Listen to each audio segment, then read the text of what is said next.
Oke, baik. Assalamualaikum warahmatullahi wabarakatuh.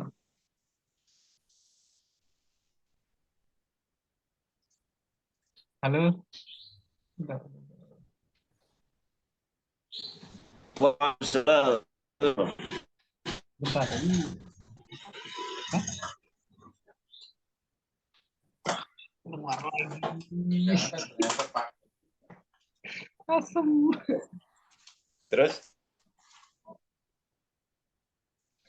Keluar, keluar. Tapi ini keluar. keluar nih.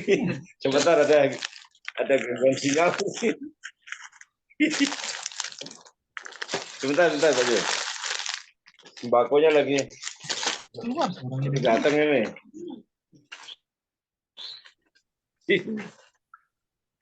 Bentar loh. Nih pesertanya biar lengkap. Apa adanya pulsa biasa? Masih mulai di sana ya.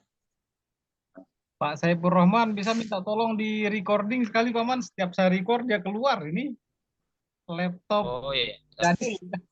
Saya belum. Data saya kedip-kedip nih Pak Jo. Ya,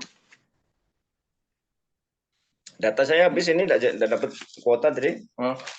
enggak apa-apa. Apa itu? Dimatikan layarnya. Sama Pak Ulman dulu ya. Sebentar. Oke dah. Nanti kalau sudah muncul di awal bisa dimatikan layarnya biar lebih hemat data. Saya juga nanti matikan waktu saya share screen nanti.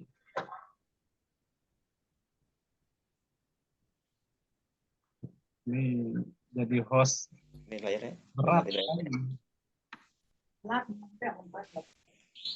Wah, record play Pak Bong. Oh, jero. Masih. Atau saya ke perempuan sebentar ya. Berapa? 70 mega. Wari kota. Bentar. Saya ulang. Direkam. Bentar dulu. Bentar, saya belum masuk. Tunggu Pak Ulman masuk. Pak masuk, Pak Ulman. Belum, masih menyiapkan. Ya loading.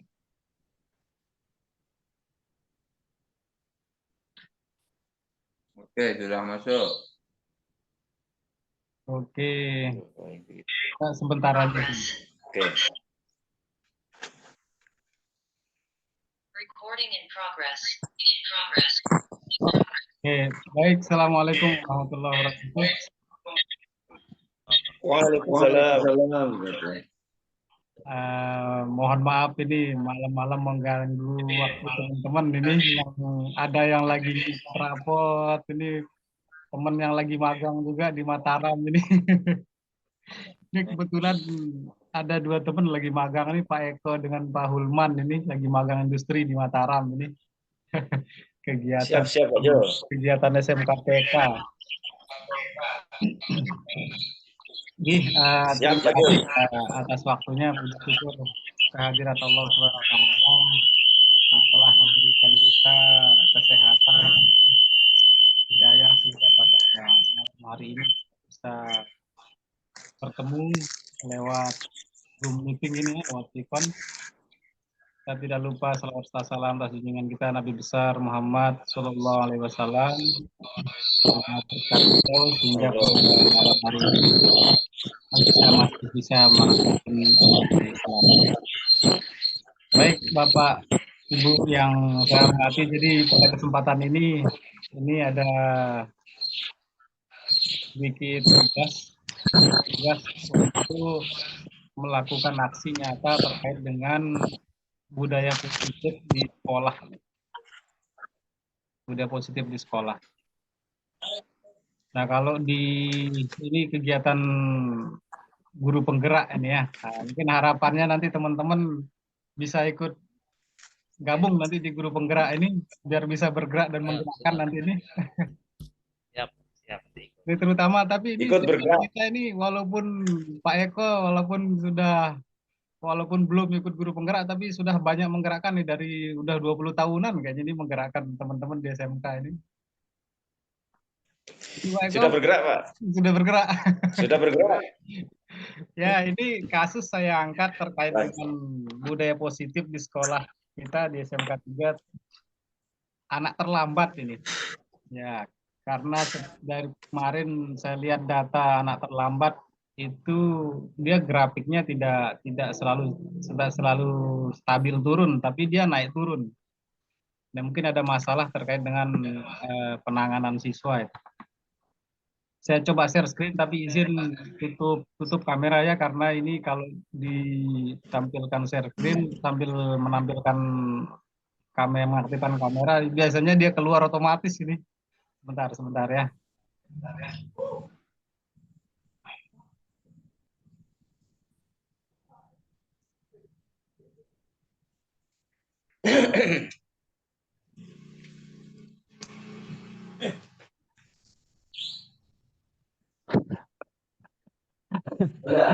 Iya,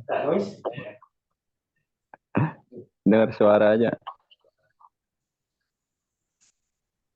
Kelihatan ya share screen-nya ya.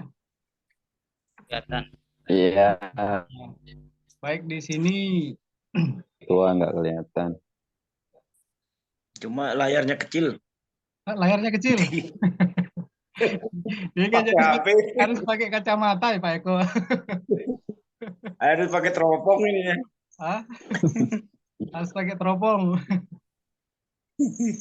Oke, saya coba buka terkait dengan ini posisi kontrol, ada posisi kontrol di sini.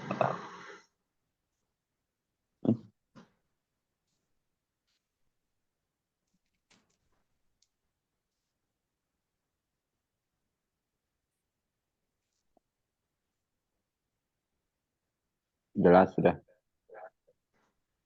Kelihatan ya? Ya, kelihatan Kelihatan. tulisannya. Nyambung-nyambung. Nyambung-nyambung. Ya, mungkin di sekolah paling sering kita lihat itu ketika anak melakukan kesalahan itu kan kebanyakan umumnya teman-teman kita juga bahkan sering gitu ya melakukan hukuman ke anak-anaknya. Ya, melakukan hukuman ke anak-anak, entah itu dijemur, push up atau hal-hal lainnya lah yang sering terjadi di sekolah. Tapi ada teori yang dijelaskan di pendidikan guru penggerak ini terkait dengan posisi kontrol kita sebagai guru. Nah, ini dia nih. Ada posisi kontrol sebagai penghukum dan ada sebagai kontrol sebagai teman, pemantau, pembuat orang rasa bersalah, dan ada yang terakhir sebagai manajer nanti di sini. Nah, ini dia nih. Ada 5 posisi. Ada eksekutor juga nggak? Eksekutor tuh biasanya di sini dia, di posisi 1 ini, penghukum ini. Ini sebagai penghukum.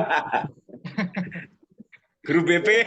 Nah, biasanya kan guru BP dikatakan polisinya sekolah tuh. Ya, guru BP dikatakan sebagai polisi sekolah. Nah, jadi ada 5 model di sini. Dia garda terdepan. Ya. Dia garda terdepan. Ada penghukum, ada pembuat rasa bersalah, ada yang sebagai teman, pemantau, dan ada manajer. Biasanya kan penghukum ini ketika anak itu melakukan kesalahan, anak langsung disuruh apa istilahnya dihukum lah gitu ya, dihukum keliling lapangan, dijemur, yang ada sangkut pautnya dengan apa kesalahan yang dia dibuat. Ya bisa sering kita lihat ya, seperti orang di TNI lah ini ya, didikan TNI. Kalau pembuat rasa bersalah itu kan lebih ke ini dia, kamu setiap hari terlambat, orang tua udah capek nyokolahin kamu, kemudian gurumu setiap hari ngasih tahu begini-begini ya tidak pernah masuk lah seperti itu. Terus saja di akhirnya anak merasa bersalah. Yang nomor 2-nya seperti itu. Nah, ini yang sering juga kita lakukan kadang-kadang di sekolah sebagai teman. Tanpa ditanya alasan ya? Ya langsung disalahkan aja kan biasanya rasa bersalah. Kalau sebagai teman ini kan biasanya kita mengadakan komunikasi dengan anak ya. Nah, kamu terlambat kenapa? Kemudian sering mungkin dilakukan Takut ini. ya. Ini senior kita Pak Eko, Pak Saiful Rahman, Pak Hulman mungkin juga udah sering melakukan ini. Tidak langsung menghukum ya. Tidak langsung Lebih sering yang ini. Lebih cocok yang ini. yang mana? Jangan main rangkul-rangkul aja. Main rangkul. Pelecehan Lebih nanti. cocok mereka itu. Ya. Kemudian ada lagi sebagai pemantau nih yang lebih atas, yang tingkatannya lebih atas lagi, pemantau dari teman ini. Nah, pemantau ini dia perhatian kepada anak, ya seperti itu, yang pemantau. Perhatian. Nah, tapi di pemantau ini biasanya anak itu begini dia kalau di teorinya ini. Anak ini akan nurut ketika seorang guru itu ada, misal Pak Eko atau Pak Saiful Rahman atau Pak Hulman yang disukai sama anak, atau disukai dalam artian bukan suka cinta atau apa ya, sama lawan jenis bukan ya, tapi apa namanya, kalau tidak ada Pak Hulman atau Pak Eko atau Pak Saiful Rahman di sekolah, dia tidak akan nurut lagi terhadap peraturan sekolah gitu. Harus ada guru itu baru dia semangat gitu, seperti itu. Kecenderungannya dia semangatnya tidak muncul dari dirinya lah, seperti itu maksudnya di pemantau ini. Jadi perlakuan sikap anak ke masing-masing guru itu berbeda. Ya salah satunya di sini mungkin seperti Pak Eko mungkin disukai sama anak. Nah, ketika Pak Eko tidak ada, anaknya ya tetap aja biasa seperti biasa gitu, tidak sebiasanya seperti Pak Eko ada gitu. Mungkin sering ditemukan itu Pak Eko. Ya, selama saya tinggal Gimana Pak Saiful Rahman? Ini Pak Nurul Anwar belum balik ini tadi. Sedang menyimak.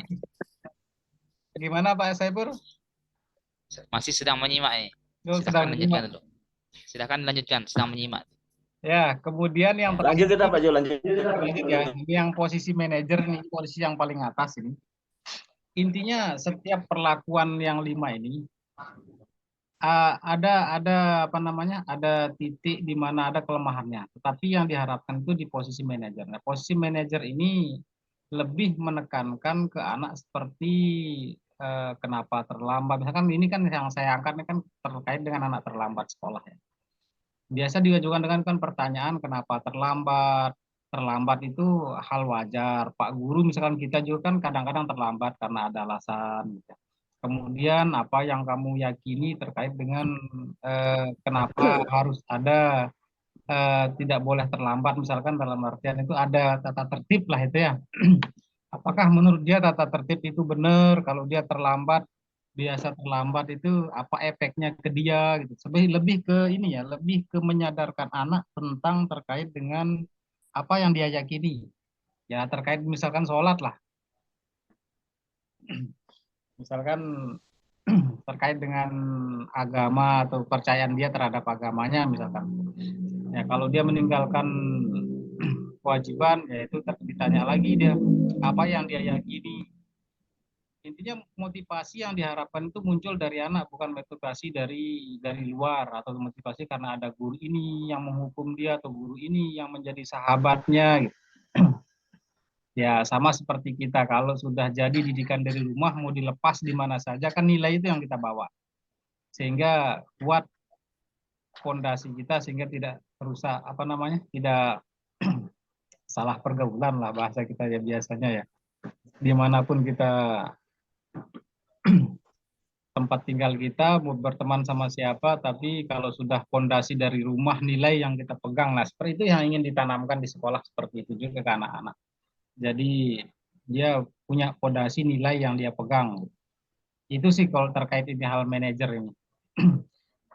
Itu kelemahannya yang keempat, yang sama teman jadi teman ini juga dia belum muncul kesadaran dalam dirinya itu yang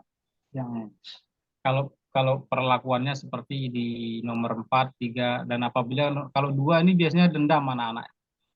Dia akan terpuruk dan yang pertama ini penghukum ini biasanya akan muncul dendam juga ke anak-anak terhadap guru yang menghukum itu. Itu mungkin Bapak Ibu Guru, Pak Adit. Jadi Adit juga tidak ada nih, belum muncul. Pak Ulman, halo. Polman lagi merenung. Oh, lagi merenung. Begitu mungkin Pak Nyimak, Eko, nyimak, nyimak. Pak Saiful Rahman. Oke, siap. Ini Pak Ya, Haji siap, keluar terima. tadi, belum kembali nih Pak Haji Anwar tadi.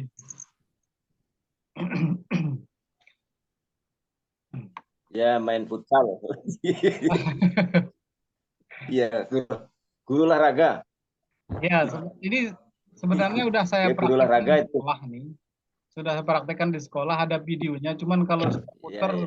tadi coba saya puter. Oke, dikit aja. Oke, baik teman-teman, ini tiga segitiga restitusi. Nah, mungkin teman-teman sering mendengar ini segitiga restitusi terkait dengan penanganan permasalahan siswa di sekolah. Segitiga restitusi ini yang pertama itu menstabilkan identitas. Nah, menstabilkan identitas ini kalau lebih gampangnya dipahami, ah, ada kata-kata kalimat-kalimat seperti ini dalam penanganannya. Seperti berbuat salah itu tidak apa-apa, tidak ada manusia yang sempurna gitu ya. Nah, saya juga pernah melakukan kesalahan. Nah, ini tergantung sih, kalau memang terlambat kan kita juga sebagai guru kadang-kadang ada kendala di rumah sehingga kita terlambat. Ini nih hal-hal seperti ini nih untuk menstabilkan identitas siswa. Menstabilkan identitas itu maksudnya biar siswa itu tidak merasa sangat bersalah terkait apa yang dia lakukan gitu. Nah, mengembalikan emosinya biar dia lebih apa ya, lebih apa namanya, diperhatikan oleh guru. Ada banyak Bapak Ibu tertarik dengan mencari siapa yang salah. Nah, jadi ini Bapak Ibu tidak tertarik mencari siapa yang salah, tapi Bapak Ibu ingin mencari solusi dari permasalahan. Jadi tidak mencari siapa yang salah. Ini terkait dengan validasi tindakan ya. Apa namanya, menstabilkan identitas. Nah, kemudian yang kedua, bagian dari segitiga restitusi itu validasi tindakan. Validasi tindakan ini bisa dilihat dari pertanyaan-pertanyaan ini, padahal kamu bisa melakukan lebih buruk dari ini. Gitu ya. Kemudian kamu pasti punya alasan mengapa kamu melakukan itu. Nah, ini konfirmasi terkait dengan kasus atau kesalahan yang dilakukan oleh siswa. Kamu patut bangga pada dirimu sendiri karena kamu telah melindungi satu penting yang buat kami. Misalkan nih, dia barangnya diambil, kemudian sampai berkelahi ya seperti itu. Kalimat ini bisa kondisional sih sebenarnya, tergantung dari permasalahan apa yang dilakukan anak. Jadi intinya itu bagaimana kita bisa memvalidasi tindakan yang salah yang dilakukan oleh siswa. Yang dari tadi menstabilkan identitas, kemudian validasi tindakan. Nah, kemudian menanyakan keyakinan. Nah, di sini dia. Apa yang kita percaya sebagai kelas atau keluarga? Kemudian apa nilai umum yang kita telah sepakati? Tata tertib di sekolah itu sebenarnya muncul dari kesepakatan antara anak, kemudian wali murid, komite, dan sekolah. Sebenarnya munculnya tata tertib itu berasal dari sana, sehingga ada kesepakatan di situ. Nah, kesepakatan itulah yang dinamakan sebagai nanti sebagai nilai. Ini mungkin yang jarang kita buat mungkinnya. Pak Saiful Rahman, halo, Halo? ya, Halo? Pak Saiful Rahman pada di sekolah mungkin Hmm. sering terlupakan kita membuat kesepakatan kelas kadangnya. Iya, Ya, baru kemarin di ah, semester genap baru kami di sana itu membuat kesepakatan kelas. ya itu Awal kadang-kadang kita semester lupa, genap, setelah jarang nanti gitu ya. adakan bimbingan. Ya, ya, Kalau Pak Hulman atau karena itu yang paling yang lain, penting seharusnya.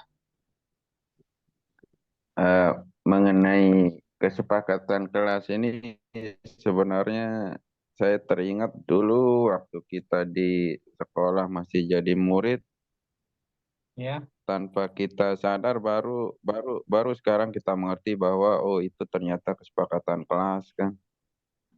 ya, Misal sebelum sebelum masuk kelas, dulu waktu masih SD kita baris dulu di depan ruang kelas. Nah, itu salah satu bentuk kesepakatan kelas juga kan waktu itu.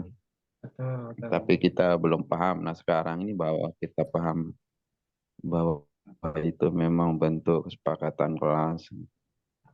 Biasanya kan kalau anak-anak diajak bersama menyepakati apa yang harus kita apa namanya taati ketika di kelas, apa yang tidak boleh dilakukan. Tapi itu disepakati semua kan lebih biasanya anak-anak lebih ini ya, lebih gampang diatur atau bahasa gampangnya ya. Mm-mm. Dibanding tidak ada kesepakatan sama sekali. Nah, mulai dari hal yang kecil Iya, itu sebenarnya ditekankan di iya, segitiga sadar diri restitusi. lah. Betul.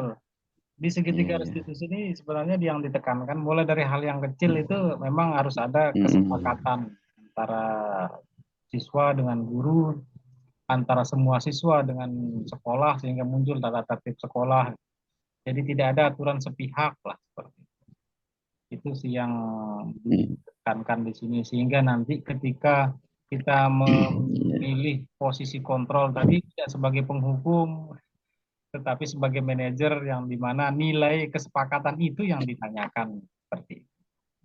Karena harapannya kan Iya, anak-anak ini iya. motivasinya bukan muncul dari luar tapi dari dirinya sendiri ya. Sehingga nanti walaupun dia di mana-mana tempatnya seperti walaupun dia di Jepang lah bahasa kita yang mau kita kirim anak-anak itu ya tetap dia pegang nilai budaya dan nilai agama yang kita yakini itu yang diharapkan. Oke, mungkin itu Iya. terkait dengan budaya positif yang ini sudah waktu udah hanu ini. Terima kasih teman-teman semuanya. Kira-kira kalau kalau mengacu dari ini hal apa kira-kira yang teman-teman biasa rasakan terkait dengan kasus permasalahan anak-anak terlambat? Mungkin sekali aja satu saja mungkin dari teman-teman. Siapa mungkin Pak Eko, Pak Hulman atau yang lainnya, Pak Saiful Rahman terkait dengan kasus keterlambatan Halo, siswa. Karena dia tidak akan dia dia sulit sulit kalau kita lihat anak-anak tidak terlambat satu gitu ya. Minimalisir lah. Gimana kira-kira? ya, halo, halo. Ya, halo halo Pak Man. Bisa didengar? Ya, bisa bisa. Silahkan Pak Saiful Bisa Rahman. didengar? Oke, Bisa bisa. ya, terima kasih. Sedikit untuk permasalahan keterlambatan siswa di sekolah. Ya, ini biasanya mungkin di semua sekolah pernah merasakan mungkin ya artinya yang namanya siswa terlambat itu. Tapi untuk penyelesaiannya untuk siswa terlambat terutama di sekolah-sekolah yang Ya, sudah memadai SDM-nya terutama di halo ya ya, Pak Rahman, silakan dilanjut. Kedengaran kedengaran. bisa bisa didengar Bisa bisa. bisa Lanjut, Jelas iya lanjut. jelas jelas. iya terutama di sekolah-sekolah yang sudah sangat memadai untuk SDM-nya yang lengkap. Nah, untuk terutama contoh sana Ya gimana gimana? yaitu penyelesaiannya halo nggak jelas Jelas jelas. Jelas, Silakan jelas, dilanjut. lanjut. Silakan ya dilanjut Pak Guru. ya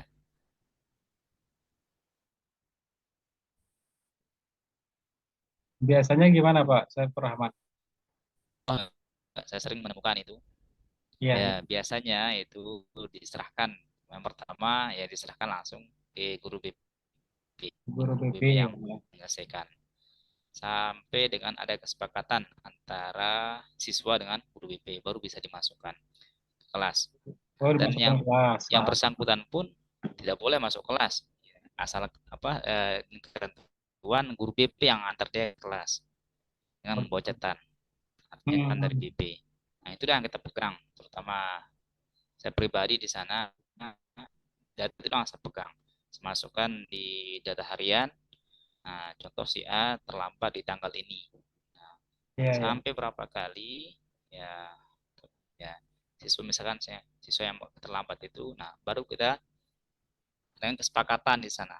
Nah, Nah, artinya karena sudah kita mengadakan, terutama kemarin di semester genap, kita sudah diajarkan di sana yaitu tentang restitusi ini, buat Restitusi. kesepakatan sebelum pembelajaran, ya sisi positifnya. Sudah kita diajarkan bagaimana dan sebagainya. Nah, yang kita terapkan, yang terutama saya terapkan di sana setelah menemukan beberapa permasalahan, terutama siswa yang terlambat itu, penyelesaiannya tidak serta merta tidak guru BP saja yang menyelesaikannya, harus ikut andil guru mata pelajaran pada khususnya. Betul, Karena betul. guru BP tidak mungkin hanya memegang data dan sebagainya, dan tidak lengkap juga jika wali kelas tidak ikut untuk menyelesaikan permasalahan itu. Nah, contoh kecil di sana juga itu yang kami lakukan, terutama saya pribadi yang melakukan itu, tetap koordinasi dengan wali kelas dan guru BP, terutama wali kelas. Selesai setelah diserahkan oleh guru BP ke guru bidang tadi, di saat jamnya masuk, nah, baru saya serahkan ke kelas. Ya, itu luar biasa sekali itu contoh. Itu sudah masuk di segitiga restitusi mungkin yang dilakukan oleh teman-teman BP itu ya. Jadi ketika proses siswa ada kesepakatan, nah itu saya temukan di sana. Betul. Memang di kesepakatan itulah nanti muncul kesadaran anak gitu kan. Tapi tidak ada hukuman, Pak. Hukumannya? Hukuman tetap ada. Sistemnya seperti ini dia. Satu kali terlambat itu diberikan ngasih teguran. Ya. Gitu, Satu kali terlambat diberikan teguran, 2 kali terlambat tapi sudah meningkat ya tegurannya, baru sudah 3 diberikan nantinya. Ada sanksinya. Tapi setelah disepakati. Nah, ya. Kesepakatan itu muncul nanti setelah gitu. Di data dia siswanya masuk ke BP, nah diberikan dia baru bisa masuk kelas. Nah di masuk kelas pun ya, di dalam kelas pun juga harus ada kesepakatan ya, yang saya lakukan di sana. Ya. Memang tidak asing ini ya, itu yang terkait dengan restitusi ini di apa namanya di kita di sekolah. Hanya saja pembiasaan Kalau namanya sebenarnya asing dia. Nah, ya. Tapi kalau namanya asing masih. Ya, tapi kalau pelaksanaannya sering gitu ya. Kalau kegiatan mungkin semua kita sudah namanya mungkin baru kita kenal. Ya. Betul. Begitu Pak Man, Pak Hulman, teman-teman, Pak Eko mungkin baru kita kenal namanya baru.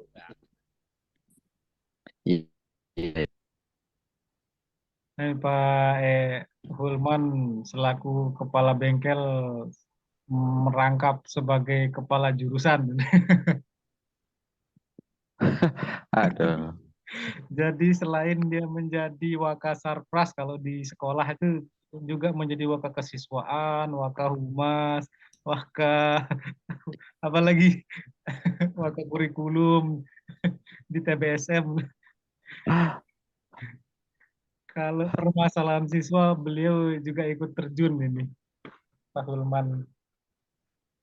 Sudah biasa dilakukan mungkin itu dalam prakteknya sudah kita lakukan gitu aja seperti yang saya bilang dari tadi. Cuma kita tidak paham bahwa kita sudah melakukan itu gitu aja kan. Yang namanya apa? Seperti yang dijelaskan Pak Guru Saiful Rahman tadi, sudah sering kita lakukan, cuman namanya restitusi itu kan baru muncul sekarang ya. Sama apa itu kegiatan sekolah zero waste itu kan sehari-hari kita lakukan, cuman kita tidak paham bahwa itu namanya zero waste. Ya, teorinya telat, sebelumnya lebih dulu gitu ya. Iya. Bahkan jauh sebelum Masehi ada itu teori sudah ada itu kan. Betul. Ana sofatu minal iman. Tuh, Itu kan bahasanya, betul. bahasa Islamnya. Ya, betul sekali. Makanya dikeren-kerenkan aja oleh orang-orang barat ini. Ah, ah, ah. Tinggal ketangguhan kita untuk tetap sih ya mungkin ya kalau bahasanya istiqomahnya melakukan ini mungkin ya yang perlu ya. Kadang-kadang kita kalau kelewatan parahnya anak-anak sering melakukan kadang-kadang lari ke hukuman ujung-ujungnya ya.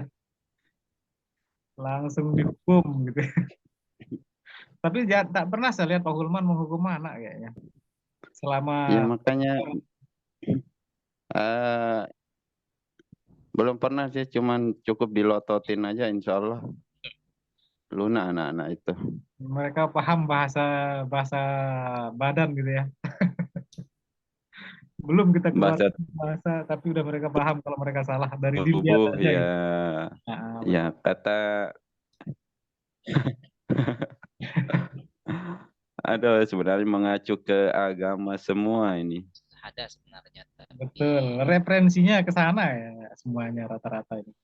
ya ilmuwan baru itu udah yang menggunakan bahasa baru. Ya, memang Ki Hajar Sudah kita Dewantara itu kerjakan. rata-rata teorinya itu berasal dari pendidikan agama Islam. Kalau kita perhatikan, cuman diterjemahkan ke bahasa Jawa, kemudian ke Indonesia. Kalau di apa namanya? Kalau didalami lagi, dia memang banyak ke ini ya, pendidikan agama.